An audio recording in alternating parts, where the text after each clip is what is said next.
What is going on, everyone? This is Ryan with Automatic Comics. I'm going to tell you right now, this is going to be one of the craziest comic videos that you are probably going to see in 2025. This one is wild. Now, I know Dick Tracy, number 11, that one's not really probably getting your juices flowing, getting you excited, but just you wait. Just you wait for what is coming up later in this one. I mean, in all honesty, I think that this is going to be likely over $100,000 in comics. This is wild. So let's start getting into these. I'm going to go through all these books. We're going to price them out, get a rough estimate on the values of these books and what they could be worth. Now, I am going to have to make estimates. I can only see the front covers. I don't know if they're complete. I don't know if there's any restoration. I don't know anything like that. But hey, that's what we're doing here. We're making estimates. All right. So this is the post on the comic book collecting subreddit. Found all of these today in a box under the stairs in my new apartment. Moved to a new apartment and the landlord said the storage for your unit is under the stairs. No one has been in there since 1940s, I guess. Vintage BB gun, old 22 bullets in a jar, and a box full of comic books. Now, I am not going to get into the legalities of who owns these books and all that kind of stuff. You can fight that out in the comments if you want. I'm just here to talk about some cool comics, some crazy comics, and some extremely valuable comics.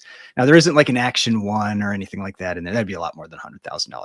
But I still think whatever's in here, whatever you're picturing, this might be better. So let's start getting into these books. Now, I'm not going to price out like a Dick Tracy number 11. I mean, that one and the next one here, Comics on Parade number 13. Like when I was going through this, when I saw this post, I saw these like, oh, this is going to be some pretty cool old comics, but I wasn't really expecting much when I saw those first two. The next book is what got me thinking there could be some pretty cool stuff in here. This is Amazing Mystery Funnies, Volume 2, number 10. This is from Centaur Publications, which is a really obscure, pretty rare publisher, very early books. And so that's why I was like, okay, this could be potentially something pretty cool. So this book here, go over here and we look at, 3.0 went for 1,300, 5.0, 1,800, 0.5, 300. This one's pretty beat up. This is probably like a 1.15, something like that. So we'll roughly say that this book is $500. Okay. So we're at 500 for book number 1. Not bad. Like you find these, it probably pays for a decent amount of your rent, just in that one book right there. So let's keep moving on. We've got Speed Comics number 2, another run that you do not come across very often. So this is Speed number 2. This one looks to be in a little bit better condition, maybe, but it could have a lot of splitting there. It's a little hard to tell. So we'll just say roughly a 1.5 because it looks pretty nice, but if it's completely split spine, that's about what you're going to get. 3.0 went for 720. So we'll say this one is probably about 500 as well. So we're going to say 500. So we're at $1,000 right now with these two books. And I'll tell you, this is all going to be in the rounding when we get to some of these bigger books later on. All right, next we've got Speed Comics number 3. Again, quite a bit of splitting. It's maybe not quite as much. Looks like it might be attached on there, like a 1.8. So we're going to go to Speed Comics number 3. We'll take a look at pricing on that one. You can see here a 2.0 went for 480. We'll just say 500 again for simplicity of math. So we're at 1,500 now for these 3 books. We're moving along. A few $500 books, that's nice. Can't complain about that. Now we've got Crash Comics number 3. So pretty obscure again, but this one actually has some decent value to it. And this one looks to be a little bit nicer. I mean, you can see it looks like it's probably still attached, probably press out pretty well. Might be like a 4 or 5, maybe even a 5, somewhere in that range. Crash Comics number 3 looks like that'd be around $1,000. So we're at 1,000 for that one. So now we are at $2,500 for these books. Now we got a big one. All right. Again, pretty obscure. You might not be familiar with this, but there is a lot of value in this book. And this book looks pretty nice. So this is Wonder World number 8. And this copy does look nice. Maybe a little splitting there, but it looks attached. Looks like it would press really well. It's kind of looks like it's been in a stack of books or something like that, but looks like it could press out pretty well, probably to a mid grade. Maybe this could be like a 6, maybe even a 6.5 potentially. And pricing for that, not cheap. So look at this, 5.0, 7,200, 4.0, 2,800. I mean, I think conservatively we can say it would be a 5.0. Assuming there's no restoration, all of that. I mean, this is a nice looking book. And again, it could be missing the back cover. I don't know. But I think pretty conservatively, we can say 7,500 for that book. So I'm going to say 7,500. We are now at $10,000. So with that book, we have broken 5 figures. So we're now over 5 figures for these books, and we are only 5 books in. So let's keep moving. And again, some of these like could potentially be better.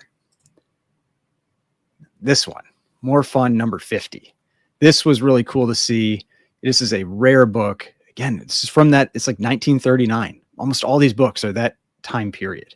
And it looks very nice. If this is still attached and everything, this book, I mean, after it gets cleaned, this could be in the VF range, potentially. This looks really, really nice. So let's look up More Fun, number 50. So More Fun, number 50. 1939 again. You see that right there. You can see here, we had a 6.0 in January, sell for 1,900. Let's look at the census. There's 194. There's 175. Here's that 6.0. If this book gets up into like the 7.5 or 8 range, I mean, this could easily be a $5,000 book, maybe more. I mean, these books will accelerate in price very quickly as they start moving up in grades and get into like second highest or third highest, or it's not going to catch the 9.4. I don't see that happening, but I think pretty conservatively, $5,000. Now we're at 15,000. And I think this one could potentially be more. I mean, this does look very nice. I mean, just sharp edges. Just some of these, some of them are really beat up and others look stunning. So keep moving on here. Now we've got Wonder World number 7. This is a big book, even with all this damage. Got the flame on the cover there. You got all these like skull monster guys. You got the lady on the cover there. Now it's got some damage on the side. It's got this big tear. I still think probably get like a 2, maybe even a 2.5. I mean, I don't know if it'd do better than that with that amount of tearing and what could be some water damage, but let's take a look at pricing. So Wonder World number 7. So Wonder World Comics number 7, again, 1939 from Fox Feature Syndicate. 3.0 sold for $12,000. We had a 1.0 for 4,000. I think this is a $10,000 book. So right now, I think this is a $10,000 book. We have now had our first book that individually gets into the 5 figures. And we are at $25,000 now. So this, I mean, it gets better and better as we are moving through these books. So we're at $25,000 now. Let's keep going. Now we've got Keen Detective Funnies number 7. This one's got some spine splitting down here. Still looks pretty nice though. Could be like a 4 or a 4.5. But let's look up Keen Detective number 7. Centaur publication again, 1939. And this one, not going to be as much, but still probably about 1,000. So I'm going to say 1,000. So now we're at 26,000. So we have $26,000 in books here. Now, this is a big one. And I mean, just looking at this book, you can tell this has the potential to be a very high grade copy. As long as these staples are attached, I mean, there's nothing going on in the back or anything like that. I mean, looking at the front of this book looks very, very clean. So let's look at Adventure number 46. This is just a really cool Sandman cover, early Sandman cover. So Adventure Comics number 46. Look at this. The highest grade that's sold publicly is a 4.0 for $5,000. That was, I believe, the Christine Farrell copy. Let's look at the census. 192, probably a mile high. An 8.0, then a 6.0. This book could be better than that 8. Like what I see here, if the back is similar, there's no like staining hidden or anything like that, this could be like a 9.0 copy. I mean, this book legitimately could be 15 grand. I mean, no joking around on that one. Like this could be a monster. This could be the second highest graded copy in existence of this book. Well, so I'm going to say, I'll say 15 grand. And I know it could be a lot less. It could be something majorly wrong with it. We are at $41,000 now. This one blew my mind. It looks so nice. Then we got Adventure Comics number 42. Another amazing Sandman cover. So let's look at Adventure Comics number 42. This one doesn't look like it's maybe quite as high a grade. There's maybe a little splitting up here, but still looks very nice. Like this could be like a 6.5, a 7. Could even potentially be better. When you get the little golden age bump, 6.5 or 7. 6.5 sold for $7,800. I mean, I'll say 7,500. And then that puts us at 48,500 now. And I think it could be higher. I mean, it could potentially go higher than that. So 7,500, we're at 48,500, almost 50,000 now. Let's keep moving. Now we've got Amazing Mystery Funnies. I don't remember the issue. I think it's this one here. Yeah. So volume 2, number 12. This one still looks pretty nice. Got some splitting, maybe detached there, a little tear up here, but still could be like a 3. Could be like a 3. We had a 2.5 that sold for $633, a 3.5 for $1,800. I'm going to say 1,000. So we'll say $1,000 for that one. We are at 49,500. We're almost at that $50,000 mark. We're almost there. And we got Mystery Men number 5. Another cool Golden Age cover. We got the Good Girl Art type cover on there. Mystery Men number 5. This one is definitely lower grade. It's got a big tear there. You can see how beat up the edges are and tears and all that kind of thing. This one's probably like a 1.8. Fox feature again, 1939. 1.8 probably puts this book, 1.5 is 456. I'll say 500 just so I can get back to a round number. And that puts us at $50,000. So that one, now we are halfway to that $100,000 mark. We are at 50 grand already. Mystery Men number 5. And we have not even touched the biggest book that is in here. And there it is. Detective Comics number 35. Pre-Robin Batman. Now, me personally, not one of my favorite covers. I don't like the way the faces are drawn and that kind of thing. But a lot of people love this cover. It's hypodermic needle cover. This one looks pretty nice too. I can't tell if there's any splitting down here or not. There might be. Little damage down in this corner. Kind of hurts me a little bit. It feels like it's like smushed into this bag and could be actually causing some damage. But Detective Comics number 35 looks nice. I mean, look at these edges. Maybe a little bit, a couple tiny tears there. But these are sharp. This is not a cheap book. This book alone, we're about to more than double where we're at. So we're at Detective Comics number 35. 1940. I mean, look at this. A 3.5, 33,600. A 2.5, 24,000. 2022, we had a 6.5 go for 80,000, 79,988. This book could be in that 6.0 range. I mean, if this is attached, it kind of looks like it is. If there's no major splits or anything, I mean, I feel like conservatively, I can pretty easily say a 5.0. And I think it could be a 6, could even be like a 7. I mean, this book looks very nice. It's got like these sharp edges. That's what really is kind of like the giveaway and just the clean overall look of this book. So long as there's no big splits, because we know some of these other books had splits. but I mean, I think 50 to 60,000 is pretty conservative on what this book could do. Like, this is 10,000 a point down here. It could get even higher as we're moving up. Detective Comics early ones have been going up in value, so this Rockford sale could even be maybe low today. I mean, I'm gonna say 55,000, but I think it could even do more than that.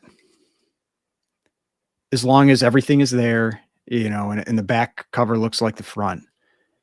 That puts us at $105,000. We have broken six figures now. 105,000. This book alone doubled the value of what's here. It's got to get put in one of those thicker, the Golden Age bags that are meant for thicker books. Like, at least that, if not like a bigger Mylar, something. So it's not like bending this book up, because this is the big boy. There's still some cool books coming up, but this is the real big book that's in here. Detective Comics number 35 in what appears to be a very nice copy. Depends on this, if there's like splitting down here or not. But still, I mean, even if that splitting is there, it's like a $40,000 book. So, I mean, you're still getting up there. But let's move on. Marvel Mystery Comics number 11. I mean, the variety in here is pretty cool. I mean, it's a pretty solid variety. We got Marvel, we've got DC, we've got Fox Features Syndicate, we've got Centaur. I mean, it's pretty crazy. But Marvel Mystery number 11. I mean, it's a big book. After seeing the Detective Comics number 35, it's a pretty big step down. But this one looks very nice. Again, pretty clean. Like, this could be like a mid-grade again, like a 5.0, maybe even a 6. You can see that's somewhere around $4,000 to $5,000. So I'm going to say 4,000. We'll say this one's 4,000. So now we are at $109,000. We still got more. I'm going to skip past these. And we've got King Comics. Well, we'll just look it up. We'll just look up King Comics number 45. So you don't think I'm just like blowing past these, for no reason. I mean, it's still early. There's still going to be some value to it, but you can see here, it's probably a couple $100, somewhere in that range. I think it looks pretty decent condition. I mean, it might be like $300-$400, but it's just going to go into the rounding at this point. I've got Captain and the Kids. Again, I'm not going to, it could be $50-$100, somewhere in that range, maybe less. Not hugely popular characters anymore today. But now we got Superman number 4, and this one really hurts. Like, that bag is not big enough for this book. You can see how much it's been in there. But this one looks pretty nice too. It does look like it has a little bit of kind of like dinginess to it, but could probably clean up very, very well. This could also be like mid-grade, like 5.0, 6.0 in that range. This is the second appearance of Lex Luthor. Superman number 4. I don't think I said, did I say 2 or I don't know. Superman number 4, whatever I said. But it is the second appearance of Lex Luthor. And here, it's probably $5,000, somewhere in that range. I mean, we had a 6.5 go for 5,700, 7 go for 9,000, a 5 go for about 4,000, a 4.5 go for 4,500. I think $5,000, maybe even higher than that. But I'm going to say 5,000. So now we're at $114,000 found in a box underneath the stairs. We got one more. Action Comics number 15. Super cool early Superman cover. August 1939. Looks to be attached. Looks like it could clean up really well. One thing I noticed on a number of these, a lot of these books had this little S here. I don't know if it's just from the shop or if they're maybe associated with some type of pedigree. You'd have to look into that some. This book, as long as it's attached, looks like it could clean up to be, again, a solid mid-grade. Like, this could be like a 6, maybe even better than that. A 7, 6.5, somewhere in that range. So Action number 15, and that is nothing to thumb your nose at for, whoop, that's not the right book there. So nothing to thumb your nose at for early Superman. So Action Comics number 15. DC 1939. We'll say it's a 6. I mean, look at this, 6,600. I feel like that was maybe low. I don't know. This one was probably on the higher side, but 11,400, 6,600, 5,000 for a 3. I think I can probably pretty conservatively say like 8 grand, and it might do a lot better than that. It all depends how it would clean up potentially, but I'm going to say 8. So I'm going to say 8,000. So we are at $122,000. These are all the books that were shown. I think in the comments you might have said that there were more. I don't know. I don't know how knowledgeable this person is. They obviously went out and got bags and boards, or they had them on hand. So they have some knowledge, they knew that something was valuable here, but maybe not all of them as valuable as they are, since some of them maybe weren't, you see like some look like they were put with boards, some of them weren't. I mean, this is definitely the biggest one, but I think pretty easily 115 to 125,000 in value in these books. Just insane. I was not expecting to see this post when I was just scrolling through Reddit. And when I saw it, I just felt like I had to film something right away on it, because I thought it was so cool. And just such a really unique mix of books, but all from, I think they're all 1939 and 1940. And we got more fun in there. You've got adventure comics, detective comics. You've got the Marvel or Mystery Men. You've got Marvel Mystery. I mean, just all kinds of cool stuff. An amazing find. Again, I don't know about the legality of everything with who has ownership of it, but this is some cool stuff and cool to see it come out. And hey, maybe we'll see it pop up in like a Heritage or a Comic Link or a Comic Connect auction at some point in the future. But let me know in the comments what you think of these. What would you do? If you came across $100,000 or $125,000 in comics, probably wouldn't post about it on Reddit. But hey, that's what this person did, so we got to see him. But hopefully you enjoyed this, and I'll see you on the next one.